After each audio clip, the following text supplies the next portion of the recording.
Welcome to the Real Film Nerds Podcast.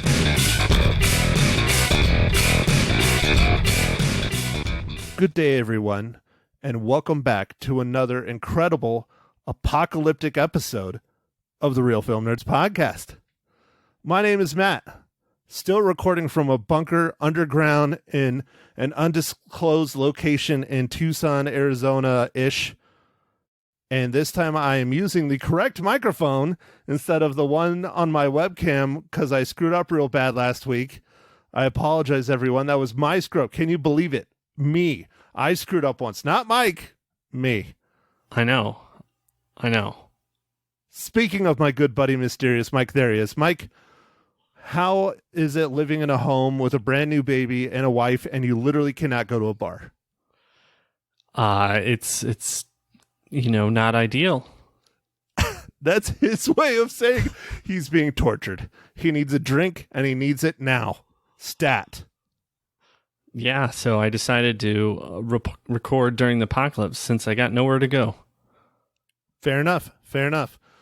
All right, Mike, so I guess we can tease a little bit from here on out. We are most likely going to be doing nothing but streaming movies, legacy casts, listeners, more than one, requests, because we can't go to the movie theaters. No, we can't. It's quite disappointing. Now, new releases are starting to roll out on streaming services, but they are quite spendy. So I don't know if we're going to be doing that too much. I am possibly losing my job. Maybe it's still up in the air. Who knows? So spending $20 for a 24-hour movie rental is not going to work for me. So if any of you want to send us money, you can just email us and I will give you our PayPal or Venmo or whatever you would like. And then we can review the movies. Yeah. Because, $20 is kind of a lot. It'd be $40 for both of us to see the same movie because we can't watch it at the same time. Right, because we are literally on other sides of the planet. Mike lives in Wuhan. He's the reason why we have the disease in America. Dude, you weren't supposed to reveal I was patient zero. Oh, no! So you're Gwyneth Paltrow? Yes. All right, so anyways, Mike, what is your email address? Mike at therealfilmnerds.com. And mine is Matt at realfilmnerds.com. You can email one of us or both of us or neither of us, which is most likely what will happen. But if you want to send us some money and help out the pod, that would be freaking amazing because then we could watch movies. Like I got to see Invisible Man in the theater. Mike did not, and he is freaking missing out because that movie was amazing. I might rent it, man, but it's $20. All right. Here. I will spoil this right now because I don't know if we're going to do it. You want to know my reels that I will give it, Mike? Sure, why not? Are you sitting down? Yes, I do. You have one of Flynn's diapers on? No, I do not. Oh, okay. 4.5. Whoa. Man, I do need to watch it. Dude, I loved that movie. It was fantastic. It did really well in the first week, and then the virus hit. Yeah, and then, the apocalypse. So, speaking of the end of movies in theaters, Mike, I think you might have a little bit of news you want to talk about. Oh, the apocalypse movies? Well, no, we can get into that for sure. But no, about your buddy Kumail Nanjiani.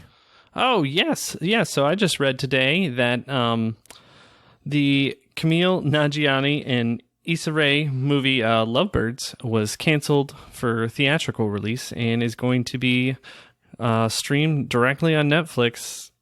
The timing of this is not exactly clear, but this is the first time this has ever happened, and I wonder if it's going to be a trend. It's a little scary for me. I do like the movie-going experience, but I don't know, Matt. What do you think? Well, Mike, this brings up a listener / helper, kind of in a way, questions who emailed us after I sent him the podcast. That is Austin Morris over at signalsaz.com, who posts our podcast on their news website. he asked a few questions after I sent him our last podcast on what was our last podcast? The Hunt. That's The right, Hunt. The Hunt. Oh God, that movie was so bad I already forgot about it. Whew. Will the virus/theater shutdowns permanently change the way studios release future movies? Second question, will theater releases become more limited? Third question, will studios make an even further leap into streaming platforms for all their content? I'll start with that third one. Clearly they are. I don't know if the studios are going to throw to their streaming services or if they're going to try to throw to Netflix, because Netflix clearly right now has the biggest subscribership. What do you think, Mike?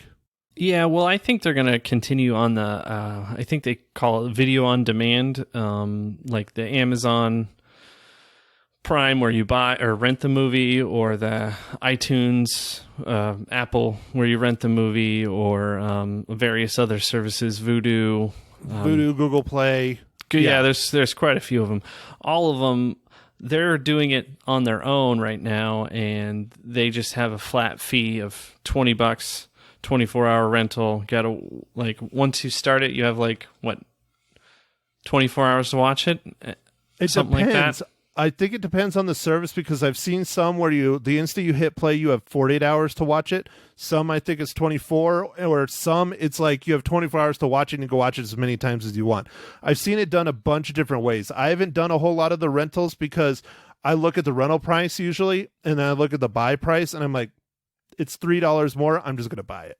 Yeah, so that's interesting. I actually was surprised at how quickly they moved to do that. So I don't know. It is setting somewhat interesting precedent. It was even interesting to see Disney Plus release Frozen 2 considerably early on their service, just because of the virus stuff. So I don't know. I feel like that was just like a one-time thing for them, but I don't know. The studios. Rise of Skywalker, man. It's out right now in video on demand. Clearly video on demand, they can do it almost immediately. They're releasing it on Blu-ray March 31st, I think, and that's more the way I want to go. I'd rather own the 4K ultra high definition Blu-ray, but that's me. I'd rather have physical media than a bunch of digital. Now, don't get me wrong, I have a whole lot of digital films, which is pretty sweet, but I like the physical media. I really do. Yeah, I mean, I still kind of like the physical media as well. Sometimes the compression, some things, it doesn't quite translate correctly when you're watching some of these movies. Sometimes I'll see some weird jaggy parts, or the connection could hiccup for a second. After all, the internet's a little bit busy lately. Yeah. So yeah, another one I have a lot is I don't want to throw them under the bus, the service, but they're not going to hear it anyways. I use Vudu a lot for streaming movies when I'm streaming like movies that I've bought or digital codes or whatever that were graciously given to me by my brother-in-law. Sometimes I'll be watching like a film on Vudu and the audio and the video will get horribly out of sync, and I got to stop the whole thing and not reset like my player, but practically I got to like exit out of everything, and then I got to start it up again. Oh, weird. Yeah, I've had that happen multiple times. It might just be my individual players' company's issue with Vudu or something. I don't know. Maybe I'll try my Apple TV next time. I don't know. I hate that freaking remote, though. But anyways, all right. So will theater releases become more limited? I think that determines how many movie theaters are going to survive this apocalypse. Yeah. I wonder. I wonder if this goes on for a long time, are some of the smaller independent chains or the dollar theaters just going to go away? I think they already are. I saw an article the other day written by the Arizona Republic's film critic down in Phoenix. There's the Film Bar. I don't know if you've ever heard of the Film Bar down in Phoenix, Mike. I have not. Independently owned movie/bar theater kind of place, and it's struggling, and it's probably going to shut our doors over this because it's just individually owned, But I think Harkins is good. I don't think Harkins is in trouble financially. AMC I don't think so either. But smaller chains like we have Picture Show here. Picture Show is still a chain, but it's a smaller chain. I could see them possibly going belly up because I think they have maybe a half a dozen, maybe a dozen theaters now in their chain. I don't know. Oh, okay. So I think, in my opinion, I really think it depends if it's a mom and pop shop or if it's a big chain. If it's a big chain, I think they're fine. But the mom and pop shops are gone, and that might hurt smaller communities because that's where most of the smaller theaters are, is in smaller communities. Yeah. It's, to me, it's a little, disheartening because this could help drive the movie into the home right away. By doing the almost instantly video on demand, or even having it released at the theater at the same time it's on video demand, and see if people will pay $20-$25 versus going to the theater and paying, I don't know, $12-$18. I don't know. Depends on where you're at. Yeah, it depends where you live and what theater you go to. But they tried this for a while. I don't remember the name of the service, and it failed miserably. They released them on the same day, but at a premium. It was $50 or $60 to rent the movie for 24 hours. And it failed miserably. But again, that was when theaters were still going hot and heavy and people were going to the theaters. So, all right, last one from Mr. Austin. Will the virus theater shutdowns permanently change the way studios release future movies?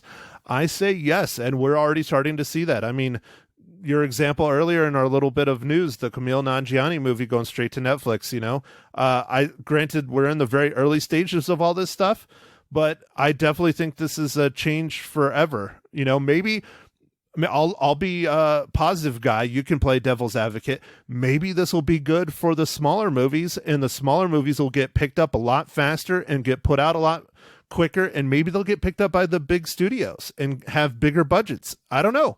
I'm just throwing it out there. Maybe.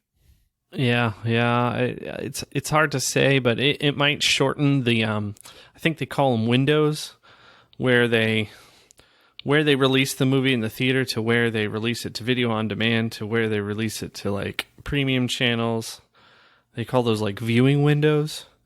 And it's already shortened up considerably. Like when Matt and I were kids, what was it, like 6-9 months before something was released on video or something? Oh, yeah. Maybe a year. Oh, yeah. And it still shocks me how fast they come out now. Yeah, now they're like 4 months, 3 3 months. 4 months, yeah. Because, I mean, think about it. Rise of Skywalker came out in December. The Blu-ray is going to come out at the end of this month. That's what, 3-4 months? Yeah. It's things have already changed quite a bit. This might just keep pushing them towards that. Like, the day it's out of the theater, it's the next day it's on video demand. I don't know. Well, we'll see. All right. Well, thanks, Austin, for writing in, asking us those questions. Again, anyone else that wants to email us, hit us up. We love the fan interaction. It's great. We love doing this stuff, especially since the movie we're talking about today, in my opinion, was not real great. And I don't think we're going to be talking about it very long. But you want to email us, hit us up, nerds@realfilmnerds.com, or Mike@realfilmnerds.com, or Matt@realfilmnerds.com. So, Mike, do you want to ask me a question, or do you want to just jump right in to our movie of the day? Oh, I do want to ask you a question, Matt. With all this apocalypse talk, did you have time to get any beer?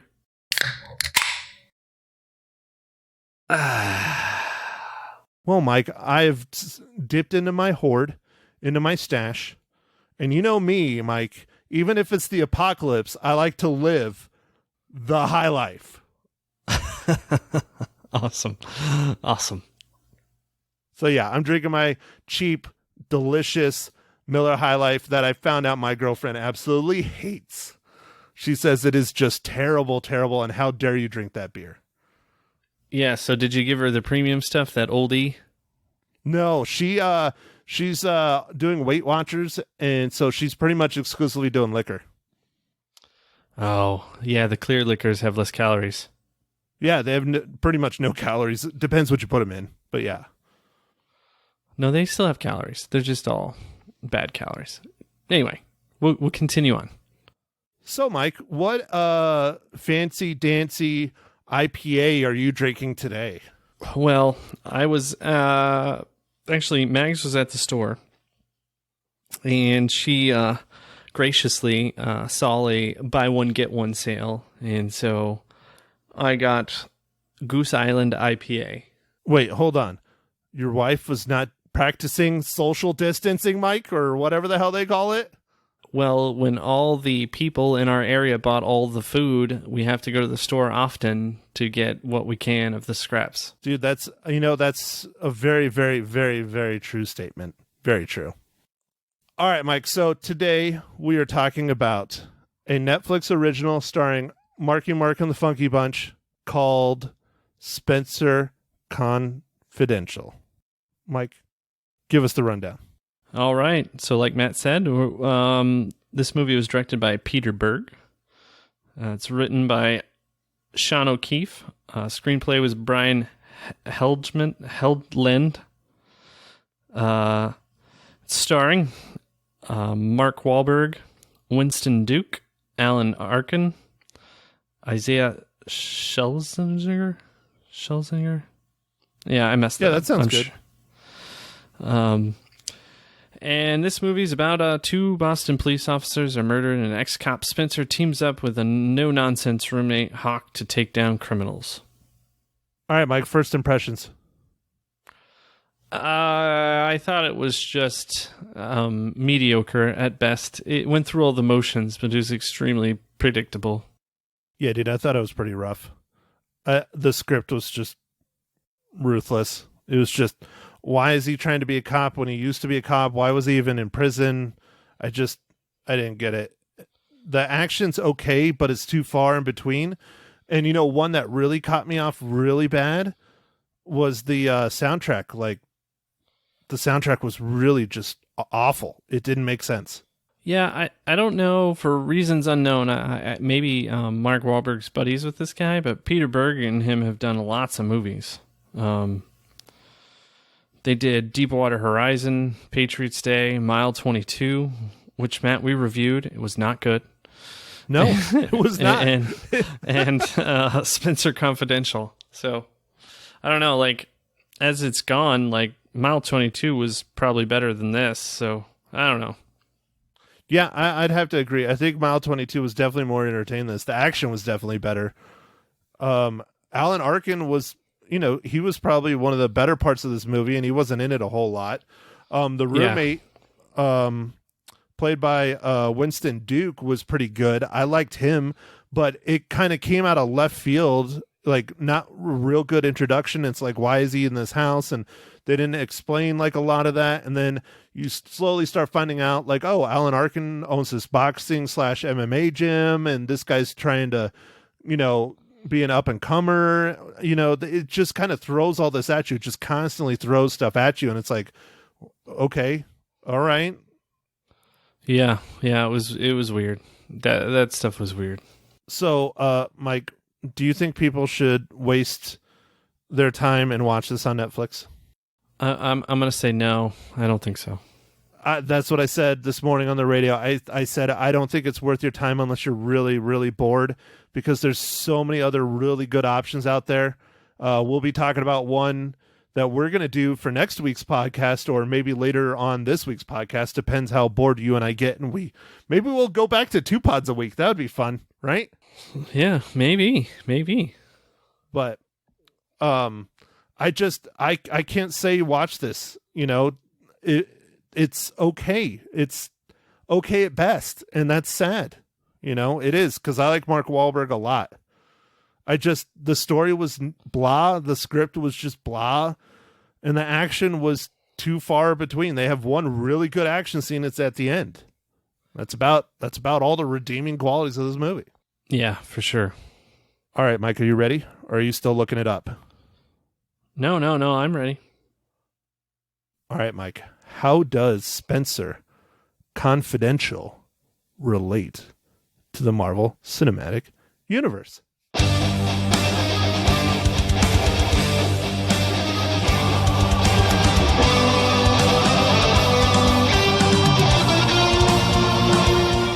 All right. Well, so one of the main actors, Winston Duke, who played the character Hawk, was also in Black Panther in Avengers Infinity War, and his name or his character was M'Baku. I think I said that right. M'Baku. M'Baku. Yep. And he did great in that. M'Baku's the one, they're the ones that like fight and like jump around like the gorillas. Like, you know how in like Black Panther, they all have kind of like their own animal that the different tribes are tied to.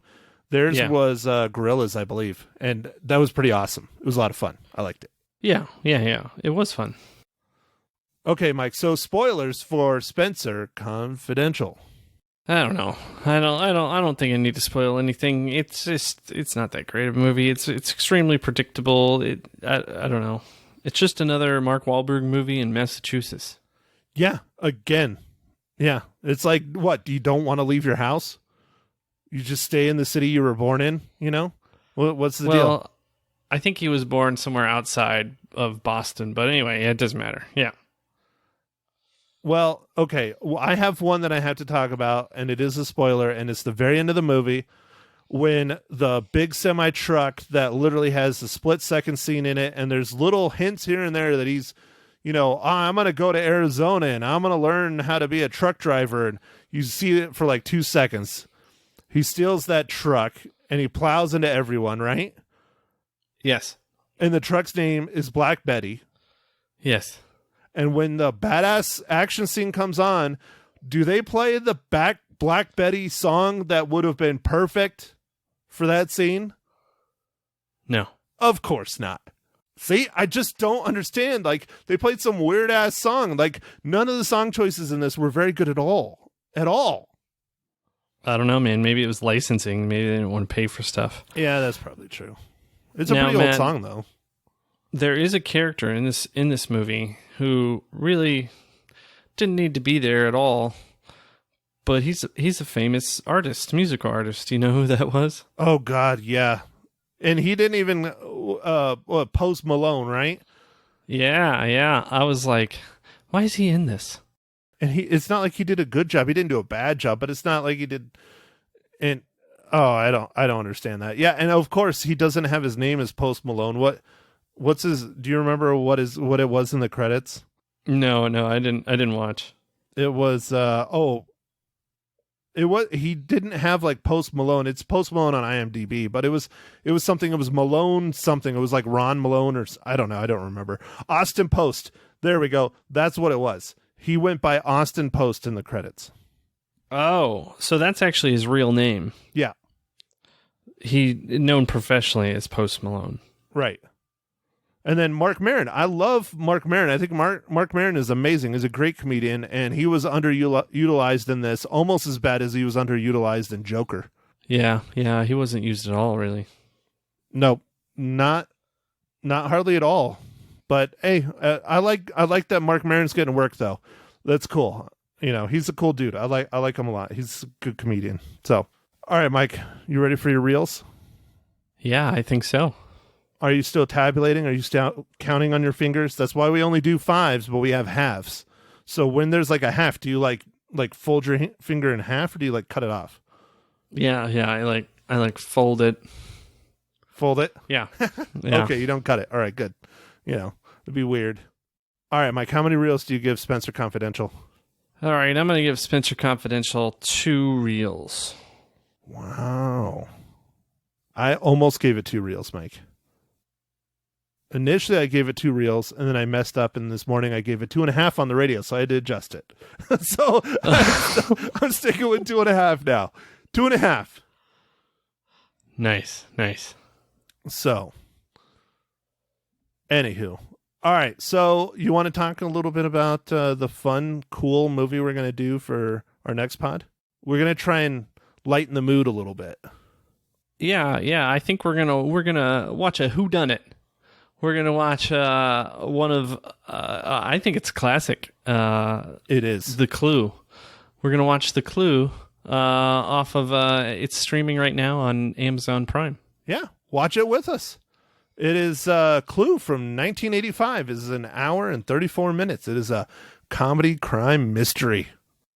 I love Clue. I love the board game too. We used to get in fights when I was a kid over that board game. And my parents had the original from like the early 80s. I don't know if they do now. but they used to. Oh, speaking of that, Mike, are you playing any board games during all this madness, or are you just trying to deal with having a new life in your house? No, the new life in the house has definitely taken over any kind of spare time. If I had spare time, it is now gone. What about Borderlands 3, Mike? I'm going to try and get a minute of playtime here and there, or maybe 60 minutes. Well, do yourself a favor and start installing it now, because if you start now, it'll be ready to go by Friday. Oh, jeez. All right. It's a pretty big game. Everything is like huge installs now, though. But yeah, that's true. Well, I got a new video game on Friday. What'd you get? I pre-ordered Doom Eternal 2 years ago. I think it was 2018 when I pre-ordered it. And I got it on Friday. Huh? Nice. You got it now? I got it on Friday. Yeah. Well, they pushed it back. It was supposed to come out in October and November, and they pushed it back because the developers, ID Software and Bethesda, wanted to make sure it was perfect and polished and all that stuff. And so they pushed it back 6 or 7 months. And it came out, and I've played the first level, and now I remember why I like Doom and why I liked first-person shooters, because this is not like Call of Duty. It's not like any of those where you zoom and all that stuff. It is fast-paced. It is just shoot, blow stuff up. The graphics are gorgeous. It's a lot of fun. Awesome. So they did it right, huh? Oh, yeah. Oh, yeah. The last Doom was really good, too, and that was Bethesda and ID Software again. Now, I got a question, Mike. Is it ID Software or is it id? Because I've always said ID. I've always said id, so really? I don't know. I really don't know. We'll have to watch a video with John Carmack? Yeah, John Carmack, to see how he pronounces it since he started the company. But anyways. All right, man. So I guess, do we have anything else to talk about? Are you going to throw on your radio interview at the end? Yeah. It has not been sent to me yet, so I don't know. Hopefully I'll get it. I'm sure she will. But it's they don't sound as good because the radio is not allowing me or anyone to go to the radio station due to the coronavirus. So I have to call in on my phone, which is fine. I think it worked out, so... All right. Jeez. Yeah. No one's allowed to do anything. Nope. It's kind of weird. Not at all.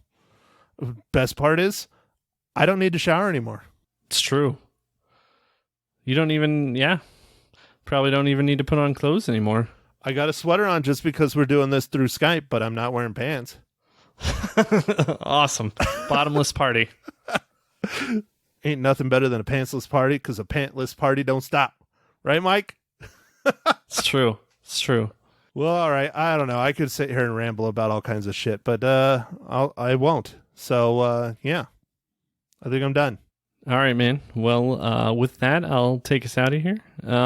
Thanks for listening, everybody, during this episode of the Apocalypse Real Film Nerds cast. And catch us on our next one. It should be fun. Come listen to us talk about Clue.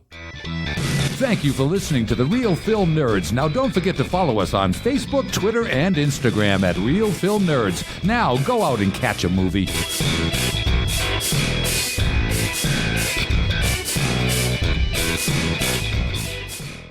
Good morning, Magic 99.1. Who's this? This is your favorite stay-at-home movie reviewer. Matt Hinshaw from the Real Film Nerds podcast. Good morning, Matt. How you holding up? I'm doing okay. How are you doing, Lisa? I'm doing great. I would think that you'd be loving this. Just staying home, staying in, and watching movie after movie after movie. It is quite delightful. I am catching up on lots of things. Awesome. What are we talking about this morning? Well, I sat down and watched the new Mark Wahlberg movie on Netflix, Spenser Confidential. And what did you think? I didn't think it was very good. Oh, you did not, huh? No. The story is odd, and it kind of jumps around all over the place. The acting was good, but I don't know if it's worth wasting your time watching unless you're really, really bored and stuck in quarantine. Well, tell me, how did Mark Wahlberg look? Because that's really the only reason I would watch. I don't really judge men usually. Not even for me? There's a few scenes where he's not wearing a shirt where you'll be happy about it. Okay, So. all right. Well, that's good to know. But you say don't waste your time, huh? Yeah, I mean, it's okay. It's not great. The music choices were kind of strange, especially during a couple scenes. He's like an ex-cop that's doing cop things. Yeah. Like, I don't understand why. Like, why not just have him be a cop? I mean, you spend all this time where he's in prison and all this stuff, and then he gets out and he does cop things, and I don't know. It's not a great script. Well, I guess is the best way to put it. I gotcha. And it's free. I mean, if you have Netflix already, you might as well, check it out or not, like you said. How many reels are you going to give it? I give it 2.5. 2.5 out of 5? Yeah. Okay. Mediocre at best. Yeah. Now, yeah. Can you recommend something for us to watch? Well, I teased a little bit last week. I was going to do my top 5 apocalypse movies. Okay, let's hear them. What's number 5? You want to start with 5 or 1? I'm going to start with number 5. Okay. It's a little known kind of almost indie flick called Doomsday. Okay. Number 4 is one of my all-time favorite horror comedies, Shaun of the Dead.